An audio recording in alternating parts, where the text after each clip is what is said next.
আমার প্রিয় বন্ধুরা, আবার চলে এলাম আরেকটি গল্প নিয়ে। আশা করি তোমরা খুব খুব ভালো আছো। আমার প্রাণ ভরা ভালোবাসা রইল তোমাদের জন্য। আজকের গল্প পাওহারি বাবা। গল্পটি নেওয়া হয়েছে বিবেকানন্দের কথা ও গল্প থেকে। তাহলে চলো শুরু করা যাক আজকের গল্প। পরিব্রাজক অবস্থায় স্বামীজি সারা ভারত ঘুরে বেরিয়েছিলেন। সে সময় গাজীপুরে পাওহারি বাবা নামে এক নাম করা সাধুর সঙ্গে তার দেখা হয়। এই সাধুকে স্বামীজি অত্যন্ত ভক্তি করতেন। স্বামীজি তার একটি জীবনী ইংরেজি ভাষায় লিখে গেছেন। পাওহারি বাবা এক গুহার ভেতর বাস করতেন।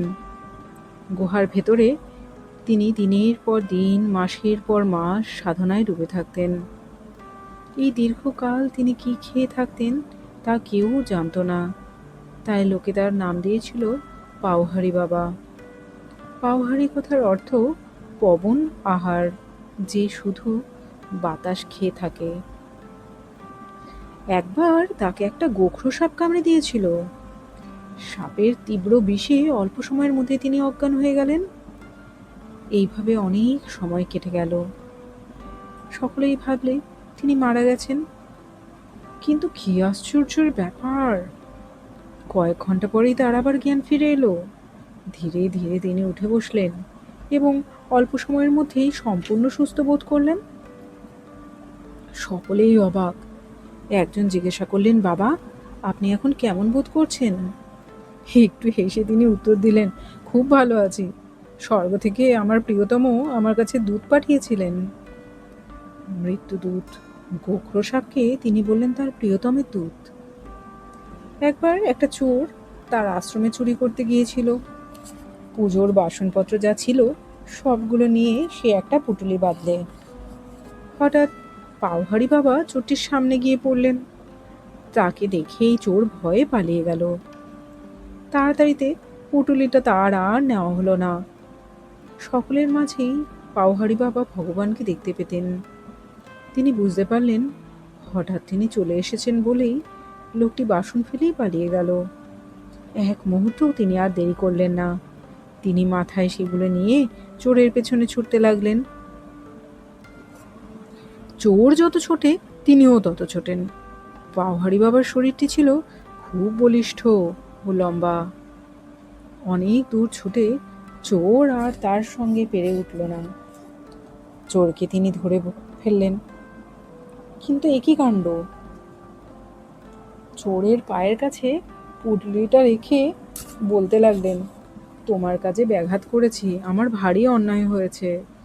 এগুলো তুমি ফেলে এসেছো, এগুলি আমার নয়, তোমার। তুমি নিঃসংকোচে নিয়ে যাও। এ অবস্থায় প্রাপ্য কিল, ঘুষি, লাথির বদলে ফেলে আসা মাল মালিক নিজেই মাথায় করে বয়ে এনে দেবে, এরকম ঘটনা কখনো হতে পারে? চোর তা কখনো কোনো কালে শোনেনি, কল্পনাও করেনি। পাওহারি বাবার কথাগুলো প্রথমটায় চোর বিশ্বাসই করতে পারলে না। কিছুতেই সে বাসনপত্রগুলো নিয়ে যেতে চাইলে না। পাওহারি বাবাও ছাড়েন না। শেষকালে অনেক অনুনয় করে তিনি জিনিসগুলো চোরকে দিয়ে আশ্রমে ফিরে এলেন। তিনি অত্যন্ত বিনয়ী ছিলেন। সহজে কাউকে তিনি কোনো উপদেশ দিতে চাইতেন না বা ধর্ম প্রচার করতে পছন্দ করতেন না। স্বামীজি একদিন তাকে বলেছিলেন, মহারাজ, আপনার মতো উন্নত মহাত্মা জগতে বিরল। আপনার গুহা থেকে বেরিয়ে এসে আপনি যদি লোককে উপদেশ দিতেন তাহলে সত্যিই জগতের মহা উপকার হতো। পাওহারি বাবা জবাব দিলেন, স্বামীজি, আমি একটি ছোট্ট গল্প বলছি, শুনুন। আমার মনের কথাটি তাতেই আপনি বুঝতে পারবেন। তিনি বলতে লাগলেন, একটি লোক বড় খারাপ ছিল। একদিন একটা কুৎসিত কাজ করতে গিয়ে ধরা পড়ল। যারা তাকে ধরেছিল তারা তার নাকটি কেটে তাকে দূর দূর করে তাড়িয়ে দিলে। নিজের নাক কাটা মুখখানা মানুষকে কি করে দেখাবে, এই ভেবে লোকটির মনে ভারী দুঃখ হলো। অনেক ভেবে চিন্তে সে ঠিক করলো লোকালয়ে আর যাবে না। এই ভেবে সে মনের দুঃখে বনে চলে গেল। কিন্তু খাওয়া চলে কি করে? কোনো রকমে একখানা বাঘের চামড়া সে জোগাড় করলে, আর তার উপর সাধু সেজে বসে রইল। কেউ আসছে দেখলে ধ্যান করবার ভান করে সে বসে থাকতো। এই অদ্ভুত সাধুর কথা ধীরে ধীরে লোকের মুখে মুখে প্রচার হয়ে পড়ল। সকলেই ভাবল এই একজন মস্ত বড় সাধু। তাকে দেখবার জন্য দলে দলে লোক আসতে লাগলো। কি জানি তার নাকের ইতিহাস লোকের কাছে প্রকাশ হয়ে পড়ে, এই ভয়ে সে কারোর সঙ্গে কথা বলতো না। সকলে ভাবত মৌনী সাধু। তাতে তার উপর লোকের ভক্তি আরও বেড়ে গেল। ভক্তরা সকলেই তাকে খাবার, কাপড়, টাকা পয়সা ও উপহার দিতে লাগলো। নাক কাটা সাধুর নাম ধীরে ধীরে আরও ছড়িয়ে পড়তে লাগলো। তার কাছ থেকে উপদেশ পাবার জন্যে ভক্তেরা বিশেষ পীড়াপিড়ি করতে লাগলো।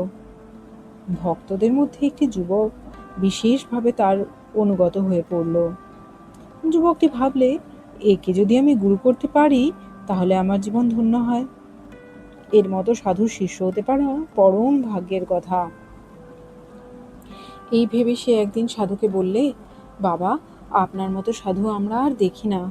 আপনি আমাকে সন্ন্যাস দিয়ে আপনার শিষ্য করে নিন, আমাকে কৃপা করুন। সাধু পড়ল মহা বিপদে। শিষ্য কিন্তু রোজই এসে তাকে কাতরভাবে আবেদন জানাতে লাগলো। এইভাবে কেটে গেল অনেক দিন। যুবকটি নিত্য তার কাছে আসে আর এইভাবে শিষ্য হবার জন্য কাতর অনুরোধ করে। শেষকালে এমন হলে যে তাকে শিষ্য না করলে সাধুর আর মান বাঁচে না। সাধু কি করবে? অনেক ভেবে চিনতে সে এক উপায় ঠিক করলে। একদিন যুবকটিকে একা পেয়ে সাধু তার সঙ্গে কথা বললে। যুবকটির তখন কি আনন্দ! নাক কাটা সাধু বললে, আচ্ছা, কাল খুব ভোরে আমি তোমায় সন্ন্যাস দেব। খুব ভালো দেখে একখানা খুর নিয়ে এসো। পরদিন ভোর হবার অনেক আগেই একখানি খুর হাতে করে যুবকটি সাধুর কাছে এসে উপস্থিত হলো। সাধু জিজ্ঞাসা করলেন, খুর এনেছ? আজ্ঞে হ্যাঁ, এই যে। খুরখানা খুব ভক্তি ভরে গুরুর হাতে দিয়ে সে প্রণাম করলে। সাধু বললে, আমার সঙ্গে এসো, এখানে হবে না। উপযুক্ত জায়গায় গিয়ে তোমায় দীক্ষা দেব। শিষ্যটিকে সঙ্গে করে সে গভীর জঙ্গলে গিয়ে উপস্থিত হলো। সেখানে একটা ভালো জায়গা দেখে যুবককে সে বলল, এখানে চোখ বুজে স্থির হয়ে বসো, আমি তোমায় দীক্ষা দিচ্ছি। শিষ্যও তাই করলে। সঙ্গে সঙ্গেই গুরু খুর দিয়ে চট করে শিষ্যের নাকটা কেটে নিল। এই ব্যাপারে শিষ্য তো একেবারে হতভম্ব হয়ে গেল। নাক কাটা গুরু গম্ভীরভাবে বললে, দেখো বাছা, এই আমার শিক্ষা, এই আমার দীক্ষা। আমিও এইভাবেই সন্ন্যাসী হয়েছি, তোমাকেও আমি এইভাবেই সন্ন্যাসী করলুম। এখন তুমি আমার মতোই সাধুগিরি করে খাওগে, সুবিধে পেলেই অন্যকে এইভাবে দীক্ষা দেবে। এই বলে নাক কাটা সাধুটি তার নিজের জায়গায় চলে গেল। শিশুটি লজ্জায় কারো কাছে তার দীক্ষার কাহিনী বলতো না, তবে সাধ্যমতো সে তার গুরুর উপদেশ পালন করবার চেষ্টা করত। এইভাবে নাক কাটা সাধুর দল দেশে তৈরি হতে লাগলো। গল্প শেষ করে পাওহারি বাবা স্বামীজিকে বললেন, তুমি কি এই দাসকে এমন এক সম্প্রদায়ের সৃষ্টি করতে বলছো? তুমি কি মনে করো স্থূলদেহ দ্বারাই কেবল অপরের উপর উপকার করা সম্ভব?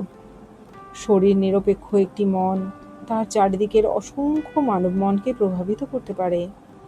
মহাত্মা পাওহারি বাবার মহানুভবতার পরিচয় পেয়ে স্বামীজি তার আর কথা বাড়ালেন না। পাওহারি বাবার কাছে যে প্রত্যাশা নিয়ে বিবেকানন্দ গাজীপুরে এসেছিলেন সে বিষয়ে ব্যর্থ মনোরথ নিয়ে তাকে ফিরতে হয়েছিল বটে, কিন্তু দুজন মহান মানুষের গাজীপুরে সাক্ষাৎকার বাঙালির সাংস্কৃতিক ও ধর্মীয় ইতিহাসে চিরস্মরণীয় হয়ে থাকবে। আজকের গল্পটি এখানেই শেষ হলো। আচ্ছা বন্ধুরা, দেখলে তো যোগের দ্বারা সাধারণ মানুষ কেমন উচ্চ শক্তির অধিকারী হয়ে ওঠেন। পাওহারি বাবাও আর সকল সাধারণ মানুষের মতোই বারাণসী জেলার গুজি নামক স্থানের নিকটবর্তী একটি গ্রামে ব্রাহ্মণ বংশে জন্মগ্রহণ করেছিলেন। তোমাদের মতোই মানব শরীরেই তার বেড়ে ওঠা, কিন্তু তার সকলের মতো তিনি ধন জন আরও সকল সংসারের মোহমায়ার প্রতি আকর্ষিত না হয়ে আত্মশক্তির বিকাশের প্রতি নিজেকে সমর্পণ করেছিলেন। তোমরা নিশ্চয়ই বুঝেছ আত্মিক শক্তির প্রভাব কত বেশি। একটি পবিত্র আত্মার মধ্যে এত শক্তি আছে যে কোনো রকম বাক্য ব্যবহার না করেও অনেক অনেক মানুষকে প্রভাবিত করার ক্ষমতা রাখে। তোমরাও যদি সকলের প্রতি শুভ বিচার রাখো, মন পবিত্র রাখো, তবে তোমাদের মনের শক্তি দ্বারাও অনেক বড় বড় শুভ কাজ সম্পাদন হবে। আচ্ছা বন্ধুরা, আজ তাহলে আসি। আমি আবার আসবো তোমাদের সকলের জন্য আরেকটি গল্প নিয়ে।